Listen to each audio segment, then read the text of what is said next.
everyone, welcome to this video, and in this video we will discuss part 6 and part 5 of our constitution.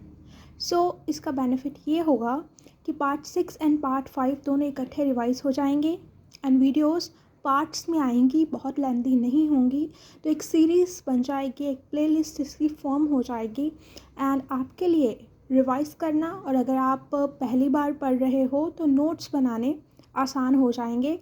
And ये एक psychology ही समझ लो कि जब कोई पढ़ने के साथ रिलेटेड वीडियो बहुत लंबी हो तो हमारा दिमाग उसे बहुत ही ज़्यादा बर्डन की तरह मान के चलता है। सो ये 2 बोनस पॉइंट्स हैं इस वीडियो के। So let's start. So part 6 of our Indian constitution, इससे हम स्टार्ट करेंगे। इस पार्ट को कॉन्स्टिट्यूशन ऑफ स्टेट्स कहा जाता है। रीज़न इज़ कि इसमें जो प्रोविज़न्स दिए गए हैं वो स्टेट के साथ रिलेटेड हैं कि स्टेट कैसे फंक्शन करेगी। पार्ट 6 में जो हमारे आर्टिकल्स आते हैं वो आते हैं आर्टिकल 152 से लेकर आर्टिकल 237 तक। जो इसका पहला आर्टिकल है 152, उसमें स्टेट को डिफ़ाइन किया गया है पार्ट 6 के लिए।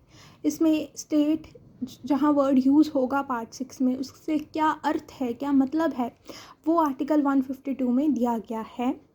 एंड इसमें ये कहा गया है कि जो सारे प्रोविज़न्स हैं पार्ट 6 के वो सारी स्टेट्स पर एप्लीकेबल होंगे एक्सेप्ट JNK।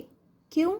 क्योंकि JNK को स्पेशल स्टेटस दिया गया था आर्टिकल 370 के अंडर, लेकिन 2019 में JNK रीऑर्गेनाइजेशन एक्ट के तहत उसकी जो स्टेट का दर्जा था वो ख़त्म कर दिया गया एंड अब JNK जो है वो यूनियन टेरिटरी है। 2 यूनियन टेरिटरी उससे बन गए, JNK एंड लद्दाख।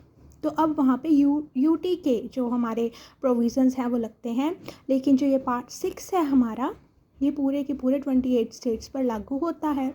तो इस पेज पे हमें क्या पता लगा, इससे हमें क्या पता चला कि जो पार्ट 6 है उसे कॉन्स्टिट्यूशन ऑफ स्टेट्स कहा जाता है। 152 से लेकर 237 तक आर्टिकल्स हैं इसमें। 152 में स्टेट को डिफ़ाइन किया गया है पार्ट 6 के लिए एंड ये कहा गया है कि ये सारे जो हैं प्रोविजंस इसमें सारी स्टेट्स पे लगेंगे एक्सेप्ट JNK। एंड अब तो JNK जो है वो 2 UT में डिवाइड हो गया है। पहले उसे स्पेशल स्टेटस दिया गया था 370 आर्टिकल के अंडर, लेकिन 2019 के जो हमारा JNK रीऑर्गेनाइजेशन एक्ट आया था तो उससे उसकी जो स्टेट का दर्जा था वो ले लिया गया था। एंड नाउ हमारी कितनी स्टेट्स हैं इंडिया में? 28। अक्सर हम कंफ्यूज हो जाते हैं कि कितनी है, 28 स्टेट्स हैं। अब इसको आपको ध्यान से समझना है कि जो पार्ट 6 है हमारे कॉन्स्टिट्यूशन का, उसमें आर्टिकल 152 से लेकर 237 तक हैं एंड जो पार्ट 5 है हमारे कॉन्स्टिट्यूशन का, उसमें आर्टिकल 52 से लेकर 151 है। मतलब आर्टिकल 52 से लेकर 151 तक जो आर्टिकल है वो पार्ट 5 में आते हैं। आर्टिकल 152 से लेकर आर्टिकल 237 तक हमारे पार्ट 6 में आते हैं। अब स्टेट है या यूनियन है, उसमें सबसे पहले क्या होगा? Executive, legislature and judiciary. Same यहाँ पे होगा एग्जीक्यूटिव, लेजिस्लेचर एंड जुडिशरी। एक एक्स्ट्रा जो हम पार्ट है वो हम पार्ट 5 में पढ़ते हैं CAG का, इसे एक बार हम छोड़ देते हैं क्योंकि इसका स्टेट में हम डिस्कशन नहीं करेंगे, तो इसे एक बार हम छोड़ देते हैं। सो एग्जीक्यूटिव में देखो, अब एग्जीक्यूटिव के अंडर क्या आएगा? सबसे पहले गवर्नर, जो यूनियन लेवल पे कौन है हमारे, मतलब अगर हमें कंपेयर करना हो तो यूनियन लेवल पर वो है प्रेसिडेंट। फिर आएंगे यहाँ पे CM and council of minister and advocate general, और यहाँ पे PM and council of minister and attorney general. लेकिन इसमें बस एक एक्स्ट्रा है, वो है वाइस प्रेसिडेंट।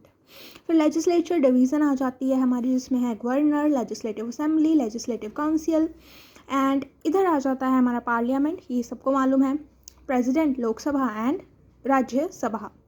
एंड जो स्टेट जुडिशरी है उसमें आ जाते हैं हाई कोर्ट। एंड हम इस पार्ट 6 में सबॉर्डिनेट कोर्ट्स के बारे में भी पढ़ेंगे, आर्टिकल्स इसके साथ रिलेटेड भी पढ़ेंगे।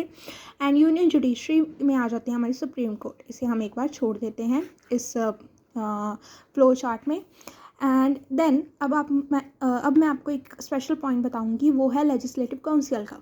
देखो, जैसे आई एम फ्रॉम पंजाब, तो पंजाब में हमारे पास लेजिस्लेटिव असेंबली है एंड गवर्नर है ऑफ कोर्स, बट हमारे पास लेजिस्लेटिव काउंसिल नहीं है। ठीक है। तो जो लेजिस्लेटिव काउंसिल है ना, वो सिर्फ और सिर्फ 6 स्टेट्स में ही है। एंड ध्यान से सुनो इसे, ये है UP, Bihar, Telangana, Karnataka, UP, Bihar, Telangana, Karnataka, Andhra Pradesh and Maharashtra.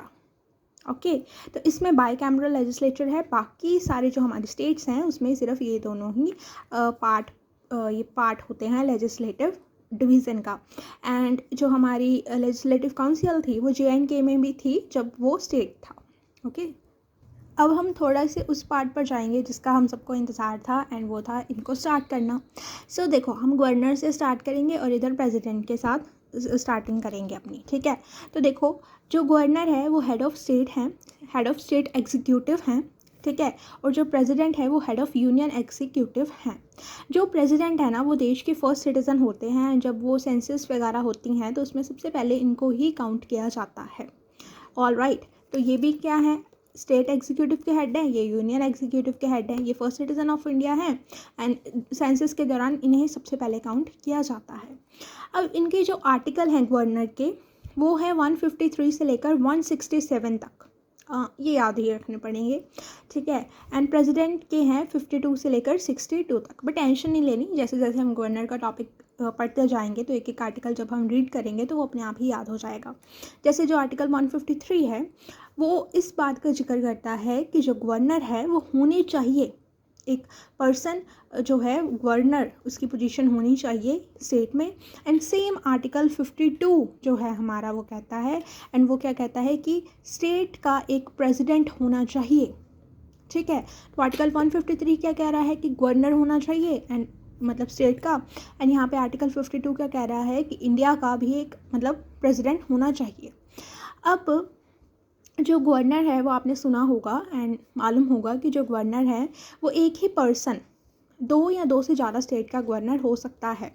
तो ये जो प्रोविज़न है ये 7th कॉन्स्टिट्यूशनल अमेंडमेंट एक्ट के द्वारा किया गया था, डाला गया था। 7th constitutional amendment act of 1956, क्योंकि जो हमारे स्टेट्स का पुनर्गठन था वो ही 1956 में स्टार्ट हुआ था, ठीक है।